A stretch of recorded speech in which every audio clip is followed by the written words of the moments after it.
മലയാളികൾ കഴിഞ്ഞ ദിവസം കണ്ടത് ഏറ്റവും കൂടുതൽ ദുഃഖമുള്ളൊരു വാർത്ത തന്നെയാണ്. അതിലേറ്റവും കൂടുതൽ പ്രേക്ഷകർ നോക്കിയത് ധ്യാൻ ശ്രീനിവാസനെ തന്നെയാണ്. സ്വന്തം അച്ഛനെക്കുറിച്ച് എന്തൊക്കെ പറഞ്ഞാലും ധ്യാനിന് എത്രമാത്രമാണ് അദ്ദേഹം പ്രിയപ്പെട്ടവനെന്ന് കഴിഞ്ഞൊരു ദിവസം കൊണ്ട് തന്നെ മനസ്സിലായി. എല്ലാം ഓടി നടന്ന് ചെയ്യാൻ വിനീത് ഓടുമ്പോഴേക്കും ധ്യാനിന് എങ്ങനത് പകരം വയ്ക്കണമെന്നറിയില്ല. അപ്പോഴാണ് അച്ഛനെ കത്തിക്കുന്നതിന് മുൻപായി അദ്ദേഹം ആവശ്യപ്പെട്ടത്, ഒരു പേനയും പേപ്പറും തരാമോ എന്ന്.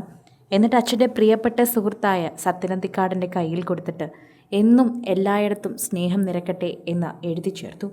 ശരിക്കും പറഞ്ഞാൽ വിനീത് ശ്രീനിവാസന് ആ ഒരു സമയത്ത് പോലും അത് ചിന്തിക്കാനായില്ല. ധ്യാനിന് മാത്രമേ അത് ചിന്തിക്കാനായിട്ടുള്ളൂ. കഴിഞ്ഞ കുറച്ച് നാളുകളായി ധ്യാൻ ശ്രീനിവാസനോടൊപ്പമാണ് താമസിക്കുന്നത്. ഒരു സമയത്ത് ധ്യാനിൻ്റെ കുരുത്തക്കേടുകൾ സഹിക്കവയ്യാതെ ആ വീട്ടിൽ നിന്നും പറഞ്ഞയച്ച ആളാണ് ശ്രീനിവാസൻ.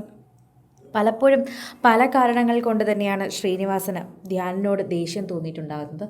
കൃത്യമായ സ്ഥിരബോധമില്ലാതെ, ഫ്യൂച്ചർ പ്ലാൻസ് ഇല്ലാത്തത് കൊണ്ട് തന്നെ ധ്യാൻ പലപ്പോഴും അകപ്പെട്ടു പോയപ്പോൾ പല തവണയായി തന്നെ ശ്രീനിവാസൻ ചോദിച്ചിട്ടുണ്ട്, എന്താണ് നിൻ്റെ ഭാവി പരിപാടിയെന്ന്.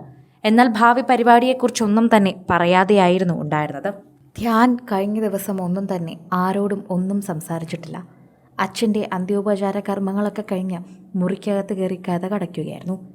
ആദ്യം എല്ലാവരും ധ്യാനിനെ ആശ്വസിപ്പിക്കാൻ ശ്രമിച്ചു. പിന്നീട് വിനീത് തന്നെയാണ് പറഞ്ഞത്, അവൻ ഒന്ന് കരഞ്ഞോട്ടെ. മുറിക്കകത്തിരുന്ന് കുറേയധികം മണിക്കൂറുകൾ കരഞ്ഞു. കുളിച്ചൊരുങ്ങി വെളിയിൽ വന്നിരുന്നു. ആരോടുമൊന്നും സംസാരിച്ചില്ല. ആരോടും ഒന്നും പറയാനും ധ്യാനില്ലായിരുന്നു. എപ്പോഴും കളിച്ചിരികൾ നിറഞ്ഞുകൊണ്ടിരുന്ന ധ്യാനിൻ്റെ മുഖത്ത് കരച്ചിൽ മാത്രമേ ഉണ്ടായിരുന്നുള്ളൂ. അച്ഛൻ മരിക്കുമ്പോഴേക്കും അങ്ങനെയൊക്കെ ചെയ്യണമോ ഇങ്ങനെയൊക്കെ ചെയ്യണമോ എന്ന് പലരും ചോദിച്ചിരുന്നു.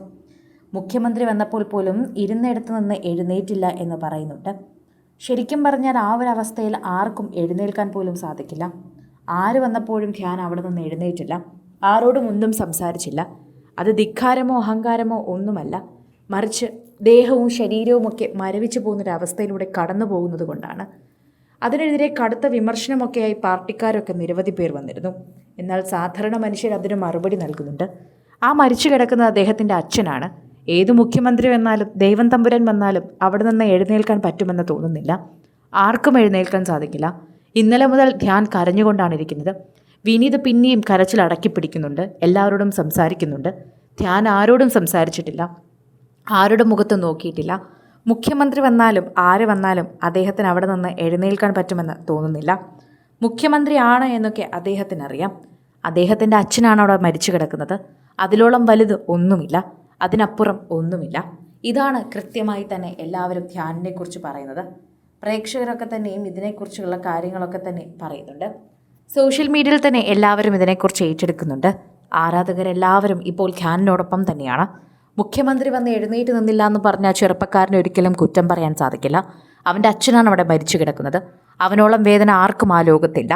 അതുകൊണ്ട് അവൻ ആ സമയത്ത് എഴുന്നേൽക്കണമെന്ന് ആർക്കും നിർബന്ധം പിടിക്കാൻ പോലും സാധിക്കില്ല എന്ന് പറയുന്നു.